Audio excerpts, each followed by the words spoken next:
Hallo Leute, schön, dass ihr wieder da seid. Ich sitze gerade hier am Campus meiner Universität in Breda, wo ich jetzt seit knapp über einem Jahr Game Design studiere. Und heute wollte ich mal so ein kleines Video machen, in dem ich euch so einen groben Einblick davon gebe, welche Spiele wir gemacht haben, was so von mir in einem Game-Projekt erwartet wird und generell, was für Aufgaben ich hier als Student zu bewerkstelligen habe. Bleibt auf jeden Fall bis zum Ende des Videos dran, denn da stelle ich euch mein neues Spielprojekt vor. Und vergesst natürlich nicht, den Kanal zu abonnieren, um keine weiteren Videos mehr rund um Spielentwicklung und noch viel mehr zu verpassen.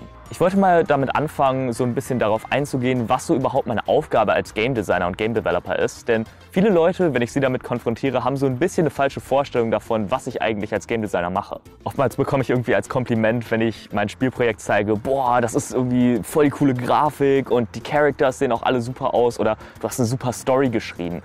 Das ist alles schön und gut, aber es ist nicht wirklich ein Kompliment, das konkret auf meine Arbeit abzielt. Das ist eher so der Job von den Game Artists. Was ich auch oft zu hören bekomme, ist, wow, du hast bestimmt ziemlich viel mit Programmierung am Hut.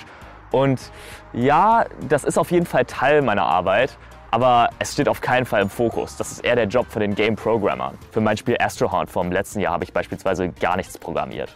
Wenn ich so meine Aufgabe als Game Designer so in a nutshell zusammenfassen würde, dann würde ich sagen, meine Aufgabe als Game Designer ist es, zu bewerkstelligen, dass das Spiel Spaß macht. Das ist jetzt natürlich sehr verallgemeinernd, zumal so etwas wie Spaß von Person zu Person natürlich komplett subjektiv ist. Aber es gibt mir auf jeden Fall einen Anhaltspunkt, wenn ich mir die Frage stelle, wird das Spiel mehr Spaß machen, wenn ich XY hinzufüge?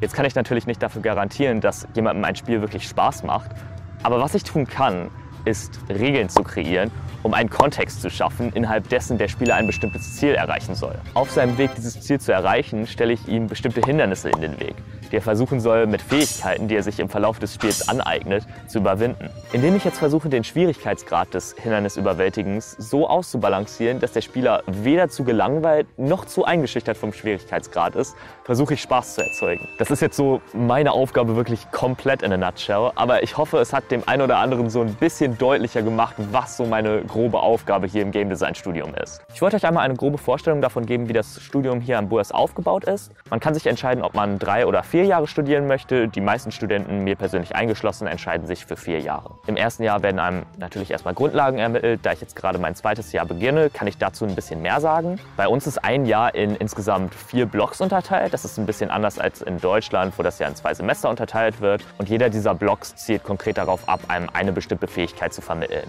Im ersten Block wurden mir jetzt grundlegende Game Design Techniken vermittelt. Das wird noch in Form von Brettspielen gemacht. Danach fängt man dann damit an, Videospiele zu erstellen, indem man Programmiergrundlagen lernt.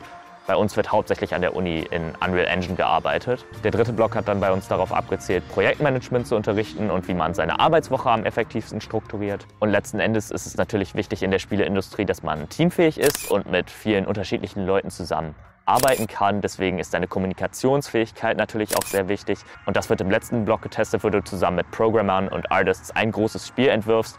Wir haben damals Astrohunt zusammen gemacht. Ich bin jetzt aktuell im 2. Unijahr und das zielt so ein bisschen mehr auf deine Spezialisierung ab. 2 große Richtungen, für die du dich jetzt bei Game Design entscheiden kannst, sind Level und System Design. Ich habe mich hierbei jetzt für System Design entschieden, also das ist das grobe Spielkonzept zu entwickeln und die Regeln und Mechanics zu erstellen. Das ist jetzt aufgrund dessen, dass es sehr technisch ist und mehr Programmierung mit sich bringt, für mich persönlich ziemlich schwierig, aber ich finde es einfach richtig spannend, am wirklichen Kern des Spiels arbeiten zu können und das gibt mir einfach die Motivation, um das durchzuziehen. Im 3. Jahr kann man dann über das ganze Jahr hinweg mit insgesamt 30 Studenten an einem großen Spieleprojekt arbeiten. Das wäre das Jahr, was dann wegfallen würde, wenn man sich für den 3-Jahres-Track entscheiden würde. Und im 4. Jahr kann man sich dann ein erstes Praktikum suchen, um einen guten Übergang in die Spieleindustrie zu bekommen. Was ich am Studium hier besonders gut finde, ist, dass man wirklich durchgehend Feedback erfragen kann. Also wir haben am Ende von jedem Block wirklich einen sogenannten Playday, wo man sein Projekt vorstellen kann und dann Professoren aus den unterschiedlichen Jahren kommen und dein Spiel testen und dir Feedback geben. Natürlich kannst du auch sonst immer zu ihnen kommen und Feedback erfragen.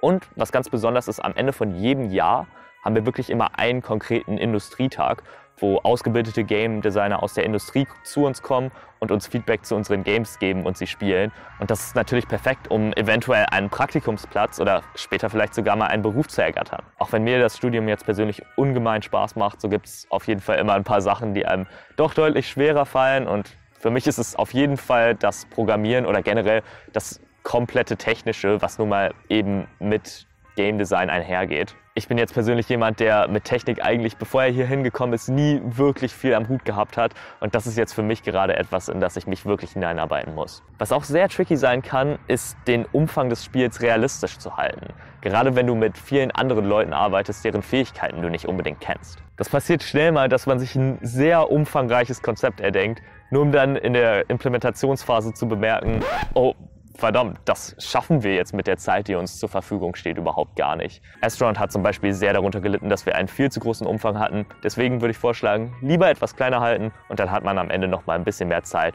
um alles zu polischen, auszubalancieren und wirklich eine richtig coole Erfahrung dem Spieler liefern zu können. Jetzt würde ich euch aber gerne mein Spiel präsentieren, an dem ich die letzten 7 Wochen gearbeitet habe. Und zwar nennt es sich Button Bashers. Button Bashers ist ein Highscore-basiertes Arcade-Style-Game, bei dem ihr einen kleinen Kreis steuert. Ihr müsst zwischen den 4 Knöpfen in den Ecken hin und her rennen, um Punkte zu erzielen und eure Zeit zu erneuern.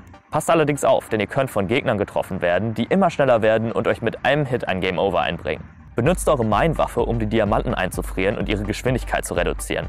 Doch Achtung, ihr könnt euch auch selbst mit der Explosion treffen. Schafft ihr es, den höchstmöglichen Highscore zu erzielen?